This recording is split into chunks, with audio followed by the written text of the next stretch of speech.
Hello friends, welcome to my channel. In this video I am going to start ring theory. Let's begin. थोड़ा हम लोग group को revise करेंगे then हम ring के बारे में पढ़ेंगे. देखो, जब कभी भी आपने ग्रुप थ्योरी को पढ़ा है तो वहाँ एक वर्ड आता है and the word is group. तो हम लोग ग्रुप को वहाँ कैसे डिफाइन करते थे? ग्रुप डिफाइन करने के लिए हम लोग एक नॉन एम्प्टी सेट लेते थे और उस पर हम बाइनरी ऑपरेशन को डिफाइन करते थे like this J comma star. इस तरीके से हम लोग लिखा करते थे और फिर हमारा क्वेश्चन होता था कि क्या ये ग्रुप बनाएगा. फिर हम लोग ये चेक करते थे वो कुछ पर्टिकुलर प्रॉपर्टीज को सेटिस्फाई कर जाए तो हम लोग कहेंगे कि वो ग्रुप बना रहा है. अब सेम उसी तरीके से यहाँ भी मेरे पास एक सेट होगा, नॉन एम्प्टी सेट होगा. ऑब्वियस बात है कि हम लोग नॉन एम्प्टी सेट को ही लेंगे और हम उस सेट के ऊपर कुछ अलग तरीके की प्रॉपर्टीज को डिफाइन करेंगे और अगर वो सेट उन प्रॉपर्टीज को सेटिस्फाई कर जाता है तो वो सेट रिंग बना पाएगा. सबसे पहले हम लोग रिंग की फॉर्मल डेफिनेशन को देखते हैं, या मैं दूसरे शब्दों में कहूँ कि ऐसी कौन सी प्रॉपर्टीज जो किसी सेट के द्वारा, नॉन एम्प्टी सेट के द्वारा सेटिस्फाई करे जाने के बाद उसको रिंग का अधिकार मिलता है. A ring R is a set composed of two binary operations. ये बाइनरी ऑपरेशन का क्या मतलब है? जैसे आप कोई दो नंबर ले लीजिए, मैं लेती हूँ 8 और 5 ले लेती हूँ. ओके, इन दोनों को ऐड कर दीजिए तो मुझे क्या मिलेगा? 13 मिल जाएगा. और दो और नंबर लीजिए, 2 और 3 ले लिया, इन दोनों को मल्टीप्लाई कर दीजिए तो मुझे क्या मिलेगा? 6 मिल जाएगा.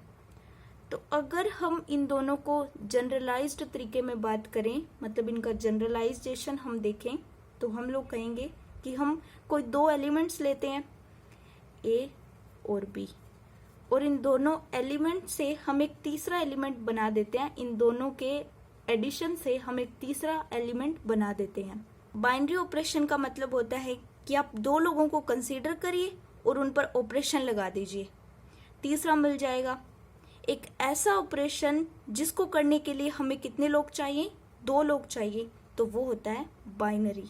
ओके, आपको पता है बाइनरी ऑपरेशन बोल देना अपने आप में क्लोजर ही होता है with respect to addition and with respect to multiplication. जैसे अभी अभी हमने बात करी कि हम कोई दो एलिमेंट लेते हैं 8 और 5, इन दोनों का हमने एडिशन किया तो हमें एक तीसरा एलिमेंट मिलेगा और वो वही एलिमेंट होगा जो उस सेट में भी बिलोंग करेगा जिस सेट से 8 और 5 आ रहे हैं. जैसे विद रिस्पेक्ट टू मल्टीप्लीकेशन की बात करूं तो 2 और 3 जिस सेट से आ रहे हैं उनका मल्टीप्लीकेशन 6 मिला है तो 6 भी उसी सेट में बिलोंग करता होगा.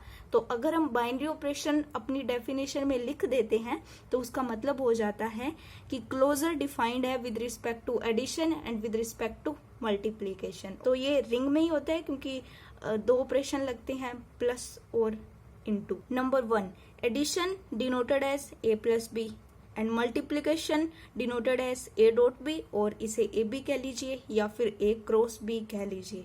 सच that for all a comma B comma C in R. अभी अभी मैंने बात करी कि अगर a और b इनका एडिशन करें तो हमें c मिल जाएगा और c भी r में ही बिलोंग करेगा.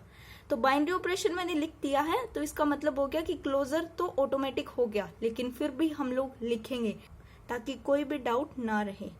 Such that for all ABC in R the following holds. अब रिंग के लिए कुछ प्रॉपर्टीज हैं, उनकी हम लोग बात करेंगे. तो प्रॉपर्टीज में मैंने थोड़ा सा डिवाइडेशन किया है. हम लोग एडिटिव प्रॉपर्टीज एक तरफ देखेंगे और मल्टीप्लिकेटिव एक तरफ देखेंगे, फिर मल्टीप्लिकेशन ओवर एडिशन हम लोग एक तरफ देखेंगे. तो 3 पार्ट्स में मैंने डिवाइड किया, राइट. तो पहला है, हम लोग पहले एडिटिव प्रॉपर्टीज को देखेंगे. तो फर्स्ट है, मैंने क्लोजर की बात कर लिया, यहाँ पर पहले भी कर चुकी हूँ लेकिन यहाँ पर भी लिख देती हूँ ताकि कोई डाउट ना रहे. For every a comma B in R, इनका एडिशन भी आर में ही होना चाहिए, तो वो होता है क्लोजर. एसोसिएटिविटी क्या होती है? For every a b c in are, अगर हम लोग a और b का एडिशन करके फिर c का एडिशन करें या फिर b और c का एडिशन करके फिर a का एडिशन करें तो हमें इक्वल ही वैल्यू मिलेगी. थर्ड प्रॉपर्टी है existence of additive identity. There exist an element, ये डार्क जीरो है, इसे आप लोग मोटा जीरो बोल सकते हैं, in R such that a plus 0 equal a equal 0 plus a for every a belongs to r. इसका मतलब है कि एक ऐसा एलिमेंट एग्जिस्ट कर जाए सच दैट उसके जोड़ने पर कोई फर्क ना पड़े। ये जो जीरो आप लोग देख पा रहे हैं, ये जीरो नहीं, ये मोटा जीरो है। ये डार्क मैंने इसलिए किया है ताकि आप लोग इसे जीरो ना समझे, सिर्फ जीरो ना समझे। ओके, हमेशा ये जीरो ही नहीं होगा, मतलब कुछ भी हो सकता है। इसे जीरो मानने के आप लोग भूल ना करिए। जरूरी नहीं है कि इसका मतलब न्यूमेरिकल वैल्यू हमेशा जीरो ही मिले, हमेशा एडिटिव आइडेंटिटी हमें जीरो ही मिले। एडिटिव आइडेंटिटी हमेशा जीरो नहीं है, इसका रिप्रेजेंटेशन मोटा जीरो है। मैंने कहा कि एक ऐसा एलिमेंट एग्जिस्ट कर जाए कि जिसको जोड़ने पर कोई फर्क नहीं पड़े, तो a प्लस जीरो मुझे a ही मिल गया। Okay, existence of additive inverse, जो कि हमारी है fourth property. There exist an element minus a in R such that a plus minus a equal zero equal minus a plus a for every a belongs to R। मतलब एक ऐसा element exist कर जाना चाहिए जिसको हमने notation दिया है माइनस a, कि a और माइनस a को ऐड करने पर हमें आइडेंटिटी मिल जाए। ओके, अब आप लोग कहेंगे कि इसे हम लोग, ये जो मैंने लिखा है इसे हम a माइनस a भी तो लिख सकते हैं। तो आप लोग सोचिए कि माइनस ऑपरेशन तो हमारी रिंग में ही डिफाइन नहीं है, तो फिर हम इसे ऐसे नहीं लिख सकते, फिर ये करेक्ट रिप्रेजेंटेशन नहीं होगा। तो हम लोग इसे ऐसे ही लिखेंगे। माइनस से सिर्फ एक नोटेशन है, एक सिंबॉलिक रिप्रेजेंटेशन है। इसे आप लोग कभी इस तरीके से नहीं लिखोगे क्योंकि नेगेटिव ऑपरेशन हमारी रिंग में डिफाइन ही नहीं है। It's just a representation, symbolic representation. अब सुनो, ना तो यहाँ पर प्लस का मतलब सिर्फ प्लस है, ना मल्टीप्लाई का मतलब हमेशा मल्टीप्लाई होगा, ना ही ये जो मैंने माइनस a लिखा है इसका मतलब माइनस a ही होगा, और ना ही जीरो का मतलब सिर्फ जीरो होगा। ये सब डिपेंड करेंगे कि हमने उसको डिफाइन कैसे किया है, हमने अपनी सेट की डेफिनेशन को डिफाइन कैसे किया है। लेकिन जब भी हम लोग रिंग की बात करेंगे तो यहाँ पर हमने पहले ही डिफाइन कर दिया है, जैसा कि मैंने आपको बताया कि हम लोग प्लस और मल्टीप्लाई दो ही ऑपरेशन का यूज करते हैं, एक तो एडिशन और एक हुआ मल्टीप्लीकेशन। लेकिन जब भी हम रिंग की बात करेंगे तो यहाँ पर हमने पहले ही डिफाइन कर दिया है, एक को एडिशन और एक को मल्टीप्लीकेशन, ये मैं पहले भी बता चुकी हूँ। तो ये ग्रुप और रिंग के बीच में पहला डिफरेंस है। ओके, क्योंकि ग्रुप में तो हम लोग कुछ भी करते थे, मतलब ग्रुप में ऐसा नहीं था कि सिर्फ प्लस और मल्टीप्लाई दो ही बाइनरी ऑपरेशन होते थे, वहां पर माइनस भी था, वहां पर डिवाइडेशन भी था। तो लेकिन रिंग में क्या होता है, सिर्फ दो ही बाइनरी ऑपरेशन पर रिंग चलती है। जैसे देखो आप लोग, अब मैं यहाँ पे लिखूं 3 + 4, तो आप लोग क्या कहोगे, हम एडिशन की बात कर रहे हैं तो 3 + 4 आप लोग क्या कहोगे, 7 है। लेकिन अगर मैं आपसे कहूँ कि 3 + 4 0 है, तो क्या आप मेरी बात मानोगे? माननी पड़ेगी, क्योंकि अभी मैं बताती हूँ क्यों है।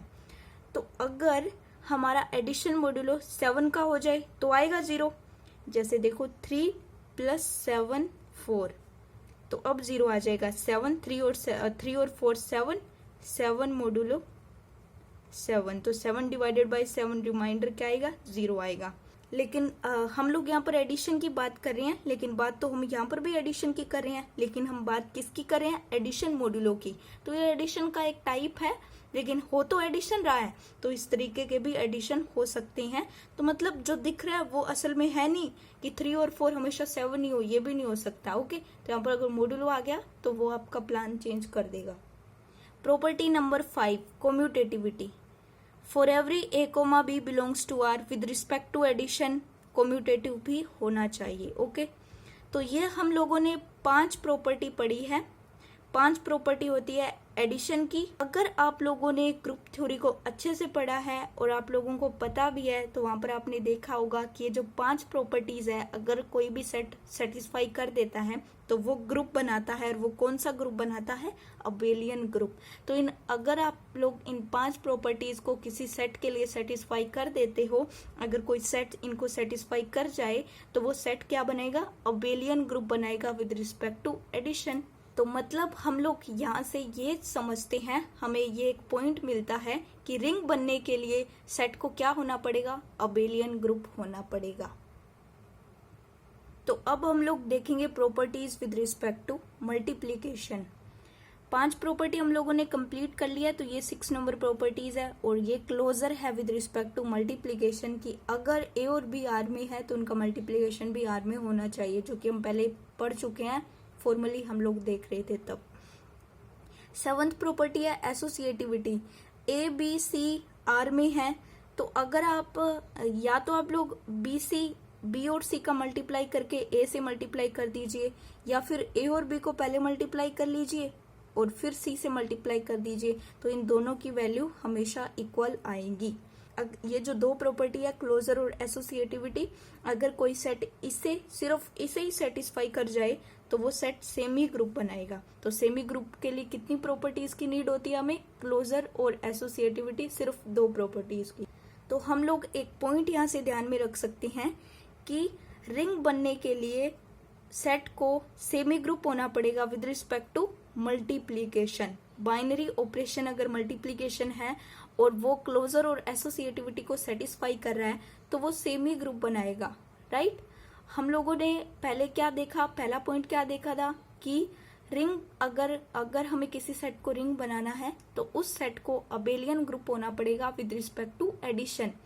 दूसरा पॉइंट हम लोग यहाँ से ये पकड़ पा रहे हैं कि रिंग बनने के लिए सेट को with respect to multiplication semi group होना पड़ेगा। नाउ हमारी प्रॉपर्टी नंबर 8 है, वो है डिस्ट्रीब्यूटिव प्रॉपर्टी, जो कि मल्टीप्लीकेशन ओवर एडिशन प्रॉपर्टी है। Last and final property a cross b plus c. अब यहाँ पर मैं क्रॉस डॉट या फिर कुछ भी ना लगाऊं तो आप इसका मतलब समझिएगा कि मल्टीप्लाई हो रहा है। ओके, ए क्रॉस बी प्लस सी को हम लोग क्या लिख सकते हैं? ए क्रॉस बी, ए क्रॉस सी। इसे हम लोग कहते हैं राइट डिस्ट्रीब्यूटिव लॉ और इसे हम लोग कहते हैं left distributive law. B plus C cross A, B cross A plus C cross A. तो हम लोगों ने कितनी प्रॉपर्टीज पढ़ ली? 8 प्रॉपर्टीज पढ़ ली। ऐसा सेट जो इन सारी कंडीशन को, जो इन सारी प्रॉपर्टीज को फुलफिल कर दे तो वो रिंग बनाएगा। ये देखो 3 अच्छी बातें मैंने अभी अभी बताई और इनको लिख दी।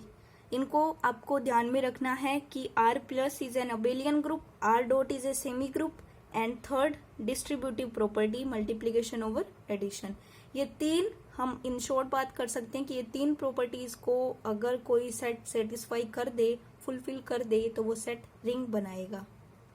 अब हम लोग देखेंगे कुछ इंपॉर्टेंट रिमार्क में मैं कुछ पॉइंट्स आप लोगों को लिखवाऊंगी जिनको आप लोगों को ध्यान में रखना है कि रिंग के बाद में हम कुछ रिंग में क्या स्पेशलिटी ला सकते हैं, तो वो पॉइंट्स आप लोग पढ़िए।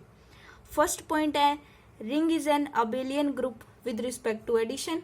तो ये बात तो हम लोग अभी देख के आ रहे हैं। अभी ऊपर हमारा फर्स्ट पॉइंट था ring is an abelian group with respect to addition, मैंने यहाँ पर रिमार्क में भी लिखवा दिया, इसको ध्यान में रखिएगा आप लोग। सेकेंड पॉइंट क्या है? Multiplication need not be commutative in are. हमने क्या देखा था? हमने एडिशन में कम्यूटेटिविटी देखी थी, लेकिन हमने मल्टीप्लीकेशन में कम्यूटेटिविटी नहीं देखी थी। तो हम लोग कहेंगे कि रिंग बनने के लिए commutativity with respect to multiplication होना जरूरी नहीं है। Okay, a B is equals to B a, ये जो कम्यूटेटिविटी की कंडीशन है ये जरूरी नहीं है, ये ना भी होल्ड करे तो भी हमारा जो सेट है वो उन 8 प्रॉपर्टीज की हेल्प से रिंग तो बना लेगा। थर्ड पॉइंट है when multiplicative is commutative then ring R is called as commutative ring. अब third point just second point के बाद मैंने इसलिए लिखा है कि आप लोग इसे पढ़ोगे कि कोई जरूरत नहीं है रिंग बनने के लिए, लेकिन अगर कम्यूटेटिविटी सेटिस्फाई कर जाए, मतलब commutative with respect to multiplicative property exist कर जाए, ए बी बराबर बी ए सेटिस्फाई कर जाए, तो वो रिंग कम्यूटेटिव रिंग बनाएगी। वो पहले रिंग थी और उसके बाद वो क्या हो जाएगी? कम्यूटेटिव रिंग हो जाएगी। कब? जब ए बी बराबर बी ए सेटिस्फाइड हो जाएगा। तो अब आप लोग पहले कम्यूटेटिव रिंग की फॉर्मल डेफिनेशन देख लीजिए, क्योंकि एग्जाम में आएगी तो आप लोग फॉर्मली लिख पाओगे। देखो फॉर्मली हम लोग कैसे पढ़ते हैं? A ring R plus into it's said to be commutative ring if its multiplicative composition is also commutative. It means अगर a cross b equal b cross a है तो वो जो रिंग बनाएगी वो कौन सी रिंग बनाएगी? कम्यूटेटिव रिंग बनाएगी for every a b in R. Now fourth point हमारा है In general, a ring R need not have an identity under multiplication. 1.a=a.1=a होना ज़रूरी नहीं है। यहाँ पर ये फोर्थ पॉइंट कहना चाहता है कि कोई रिंग में ज़रूरी नहीं है कि with respect to multiplication identity exist करे, क्योंकि with respect to addition identity exist कर रही थी, वहां पर हमने मोटे जीरो की बात भी करी थी। लेकिन with respect to multiplication identity exist ना भी करेगी तो भी वो सेट रिंग बनाएगा उन 8 प्रॉपर्टीज की हेल्प से। तो कोई ज़रूरी नहीं है। ओके, तो ये वाली कंडीशन सेटिस्फाई होना कोई ज़रूरी नहीं है। Such one need not exist in are. अगर कर जाए फिर वो रिंग विद यूनिटी बनाएगा, जिसकी फॉर्मल डेफिनेशन हम लोग अभी देखेंगे। A ring R plus dot is said to B a ring with unity if its multiplicative identity exist. It means if there exist e belongs to R such that there exist e अगर R में belong करता है such that E A equal ए मिल जाए, ई ए equal ए E equal ए, ये condition को satisfy कर दे, चाहे हम ई इंटू ए ले लें चाहे हम ए इंटू ई ले लें, इक्वल ए मिल जाए तो जो रिंग होगी वो यूनिटी बनाएगी। मतलब जो रिंग बनेगी उसको हम लोग एक टर्म देंगे, रिंग विद यूनिटी। अब मैंने यहाँ पे क्या लिखा है सुनो, ई इंटू ए भी लिखा है, ए इंटू ई भी लिखा है। तो इस कंडीशन को देखो तो ये क्या है, एक कम्यूटेटिव रिंग की कंडीशन है ना। मतलब ई इंटू ए लिखो चाहे ए इंटू ई लिखो, आंसर तो ए ही आएगा। तो ये कम्यूटेटिव रिंग की कंडीशन है। अभी हमने देखा कि one is identity with respect to multiplication, तो यहाँ पर अगर कम्यूटेटिव रिंग ना भी हो तो भी ये एग्जिस्ट कर जाएगा, क्योंकि ए का अगर हम 1 से मल्टीप्लाई इधर से करें तो भी ये ए ही आएगा, और ए का मल्टीप्लाई अगर हम इधर से करें फिर भी ए ही आएगा। तो यहाँ पर कोई जरूरी नहीं है कि अगर कोई रिंग कम्यूटेटिव है फिर ही हम उसको बता पाएंगे। मतलब यहाँ पर कोई जरूरी नहीं है कि अगर कोई रिंग कम्यूटेटिव होती है तभी वो यूनिटी होगी, विदाउट कम्यूटेटिविटी वो रिंग यूनिटी बना सकती है। When such multiplicative identity exists in R, it is called unity। अगर कोई ऐसी मल्टीप्लीकेटिव आइडेंटिटी एग्जिस्ट कर जाती है तो वो यूनिटी बनाएगी। The ring is then called as ring with unity। और ये 5th पॉइंट, खैर ये 5th पॉइंट का इतना मतलब नहीं था लेकिन मुझे लिखवाना पड़ा। अब आप लोग 3rd और 5th पॉइंट को एक साथ देखिए। 3rd पॉइंट क्या कहता है कि when multiplication is commutative then the ring is commutative ring। और 5th पॉइंट को देखिए कि अगर कोई ऐसी मल्टीप्लिकेटिव आइडेंटिटी एग्जिस्ट कर जाती है आर में तो वो यूनिटी होगी, and the ring is called ring with unity. इन दोनों पॉइंट को आप लोग कंबाइन करके कैसे लिख सकती हो, कम्यूटेटिव रिंग विद यूनिटी, कि रिंग कम्यूटेटिव भी है और यूनिटी भी है। So the final term is commutative ring with unity. हम लोग 6th पॉइंट की बात तभी करेंगे जब ring commutative ring with unity बनाएगी। अभी हम लोग पढ़ते हैं, a non zero element of a commutative ring with unity need not have a multiplicative inverse. ये जो कम्यूटेटिव रिंग विद यूनिटी बनने के लिए कोई जरूरत नहीं है मल्टीप्लिकेटिव इनवर्स की, लेकिन अगर मल्टीप्लिकेटिव इनवर्स आ जाए तो क्या बुरा है, हमें एक और स्पेशलिटी मिल जाएगी। when it has such an element then it is called as unit of the ring. अगर किसी एलिमेंट के लिए कोई इनवर्स एग्जिस्ट कर जाए, मल्टीप्लिकेटिव इनवर्स एग्जिस्ट कर जाए, तो वो एलिमेंट उस रिंग का क्या होगा, उस रिंग के लिए क्या होगा, यूनिट होगा। तो वो एलिमेंट कितने भी हो सकते हैं, जरूरी थोड़ी ना है कि एक रिंग में सिर्फ एक ही एलिमेंट होगा जिसके लिए मल्टीप्लिकेटिव इनवर्स एग्जिस्ट करेगा, एक से ज्यादा भी हो सकते हैं। तो हम लोग अब एक डेफिनेशन देखेंगे, unit elements in a commutative ring with unity. लेकिन उससे पहले हम लोग थोड़ा सा ये मैथमेटिकली देख लेते हैं ताकि आगे हमें ज्यादा दिक्कत ना हो। फॉर एवरी ए अल्फा, जो अभी मैंने बात करी थ्योरेटिकली, उसे हम मैथमेटिकली देख लेते हैं। For every alpha belongs to R there exist, प्रत्येक अल्फा बिलोंग्स टू आर एक ऐसा अल्फा इनवर्स एग्जिस्ट कर जाए such that alpha inverse alpha equal alpha alpha inverse हमें आइडेंटिटी दे दे with respect to multiplication, then alpha is a unit of that ring. कि एक रिंग में कोई एलिमेंट है, अगर उस एलिमेंट के लिए मल्टीप्लिकेटिव इनवर्स एग्जिस्ट कर जाता है तो वो एलिमेंट उस रिंग के लिए क्या होगा, यूनिट होगा, और वो कितने भी एलिमेंट हो सकते हैं। फॉर्मली हम लोग देख लेते हैं unit element in a commutative ring with unity, ये डेफिनेशन। लेट आर बी ए, हमने सपोज कर लिया कि आर एक कॉम्यूटेटिव रिंग विद यूनिटी है, क्योंकि ऐसा ना होने पर हम लोग इनवर्स की बात कर ही नहीं पाएंगे। अगर ये टर्म सेटिस्फाई हो रही है किसी रिंग में तभी हम लोग मल्टीप्लिकेटिव इनवर्स की बात करेंगे, तभी हम लोग इस डेफिनेशन की बात करेंगे, लेकिन अलग से एग्जाम में आ सकती है, इसलिए मैंने ये लिखवा दिया। And one be the identity of the second composition, second composition कौन सा है, मल्टीप्लीकेशन।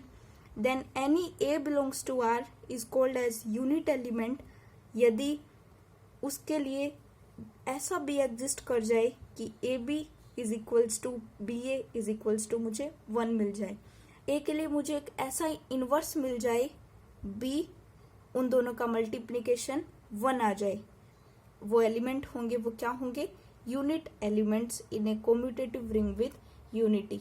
तो ये थे 6 पॉइंट्स। देखो अब ये जितने भी हमने पॉइंट्स लिखे हैं रिमार्क के रूप में, ये रिमार्क करके हमने लिखे हैं, ये सब कोई रिंग बनाने के लिए जरूरी नहीं है, ये तो सारी बातें एडिशनल है, एडिशनल कंडीशन है कि अगर कोई सेट रिंग बना रहा है, अगर एक रिंग है मेरे पास और उसमें ये सारी प्रॉपर्टीज या इनमें से 1-2 प्रॉपर्टी भी सेटिस्फाई होती हैं तो उसमें कुछ स्पेशलिटी आ जाएंगी, बस फिर यहाँ पर खत्म हो जाती है हमारी रिंग। हमने रिंग में सब कुछ पढ़ लिया है, हमने रिंग की फॉर्मल डेफिनेशन कर ली है, हमने वो सारी प्रॉपर्टीज देख ली हैं और उसके बाद में हमने एडिशनल कंडीशंस भी देख ली हैं।